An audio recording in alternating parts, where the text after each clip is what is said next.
Happy Saturday, you guys. Good morning to you. Unless you live on the East Coast, which technically I guess it's still morning for about 30 more seconds. So, anyway, so I just got a video in my inbox, which I have received for probably, I'm going to exaggerate here, but 1,000 times. Probably 1,000 different people have sent me this particular video that says, watch this now.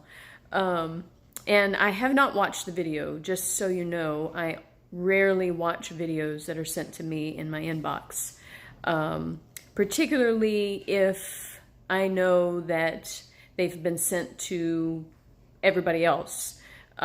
If there's a personal note added to it, like where you're actually addressing me personally, I'm more likely to watch it. But anyway, that is not why I got on here to tell you that. But just so you know, that's been my standard policy forever. So don't take it personally. It's just, I have a life.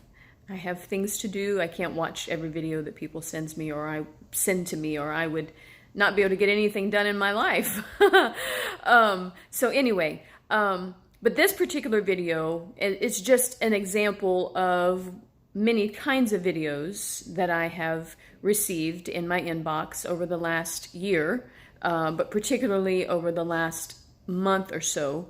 It's basically somebody who is giving a warning of how bad things are about to get. That they're bad now, but you need to watch this so that you can be prepared, for how bad it's actually going to get. And so, I have a negative reaction every time I receive that kind of video, or I scroll through my news feed and I see that somebody has posted something like that, where you're trying to get people to prepare for the worst. And I want to explain to you why. And I feel like I finally feel released to address this issue. So, first of all, let me say to those of you who post those kinds of things, these dire warning posts, whether it's something written or a video, let me say this to you. I understand why you're doing that.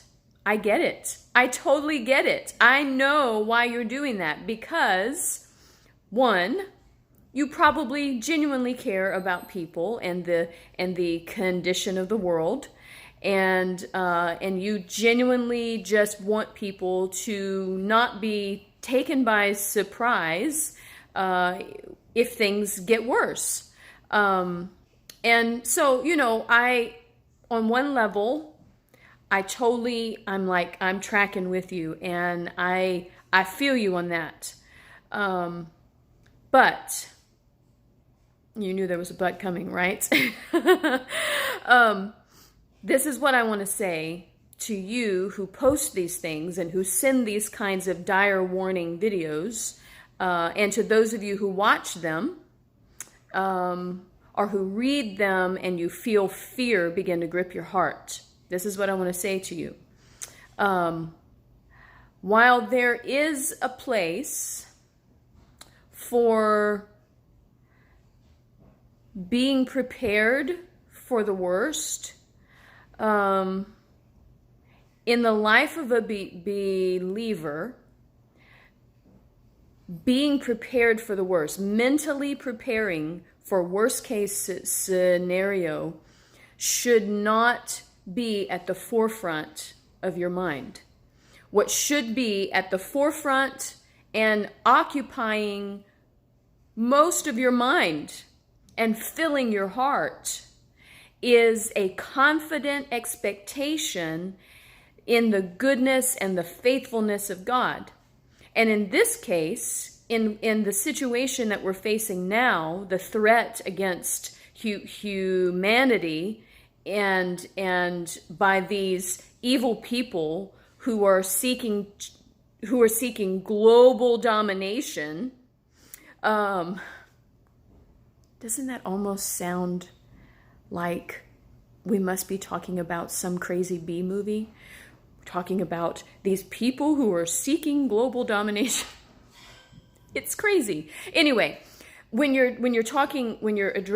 thinking about this situation and people who are seeking, the evil people who are seeking global domination, as believers who have been entrusted with authority to displace demonic spirits, to pull down principalities who have been seated in heavenly places, so that all things are under our feet, the same way that they're under Christ's feet, because we're sitting on that throne of authority with him, that needs to be what's at the forefront of your mind and is filling your heart, is one, a boldness of faith to exercise your authority, and when you see what's going on around you, not allow it to trigger fear and panic and try to get you to warn everybody you know that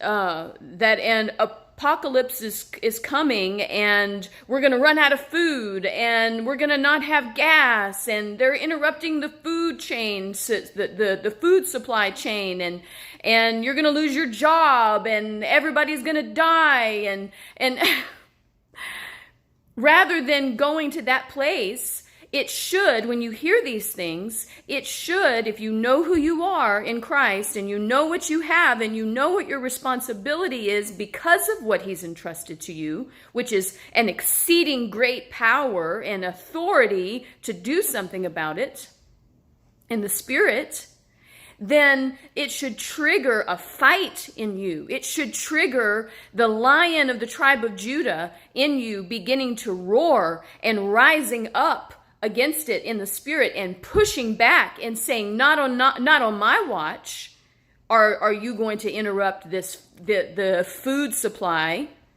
Not on my watch are we going to have gas shortages. Not on my watch are we going to lose millions of lives. Not on my watch, that's not going to happen.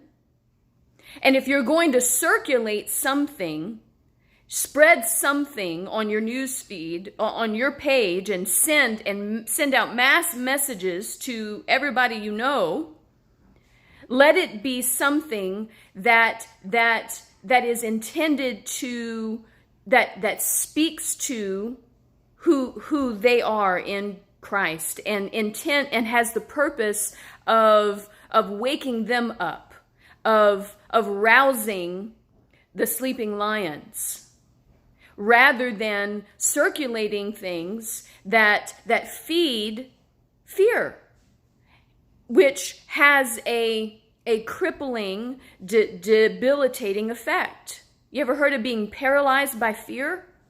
Do you know how many people are paralyzed by fear right now? Do you know that when you send videos of people who are telling us to be prepared for worst case scenario, that you are literally feeding that? That you are reinforcing the favorite weapon, the weapon of choice of our enemy is fear. And when you circulate these kinds of things, when you circulate worst case scenario, prepare for the worst, folks, kind of messages, you are literally partnering with the enemy. Your intentions may be good, but people with good intentions have throughout the course of human history, people with good intentions have unwittingly been used by the enemy to bring absolute destruction. You can pulverize a person's soul and not even mean to. You can partner with the enemy and not even realize it. So I'm telling you, you need to stop circulating fear-based information. Stop partnering with the enemy. Stop telling people to prepare for worst case scenario, and start telling people, first yourself first and foremost. Speak to your own soul first. Address the spirit of fear that is clearly operating in you and motivating you, driving you to post these kinds of things and send these kinds of messages. Address it in your life and then turn it outward and encourage your brothers and sisters in Christ to refuse to accept the worst case scenario. Encourage your brothers and sisters, should be our fellow soldiers in arms, to refuse to accept all of the doomsday predictions that have been circulating. You want to help people? Do that. Do that. This isn't intended to be a rebuke, but it is intended to be a stern admonishment. You've got to stop circulating fear. Stop reinforcing fear. Be a voice of truth, the superseding truth. Not facts, but truth. Truth overrides fact. The fact is, there's a lot of things that you could be afraid of. There's a lot of reasons for us to be losing sleep at night and giving up hope. There's a lot of reasons in the natural. But the truth is that we serve a God who defeated all of these demonic spirits 2,000 years ago. So we are, in fact, standing on victory ground. And we have the authority. If we choose to use it, if we choose to use it aggressively, we have the authority and the exceeding great power, the very power that raised Christ from the dead, working in us and through us. We have that at our disposal, which means that we can do something about it. We don't have to be subject to the whim of other people's decisions. We are called to be heads and not tails. Heads make decisions. Tails are wagged by the decisions made by heads. So stop acting like a tail and start functioning and speaking like a person who has been made the head and not the tail. I love you guys. I love you. I love you. I believe in you. And even more than that, I believe in the greater one that lives on the inside of you. I know him. And I know what he's done in you. I know who he is inside of you. Now you need to know that. You need to start speaking to your soul. But for the love of God and for the love of this nation and the country that you live in, for the love of God and everything decent and holy and righteous in this world, stop reinforcing fear. Stop partnering with the enemy and circulating fear-based messages. Just don't do it. Just don't do it. Love you. Please share this. Probably everybody you know needs to hear this.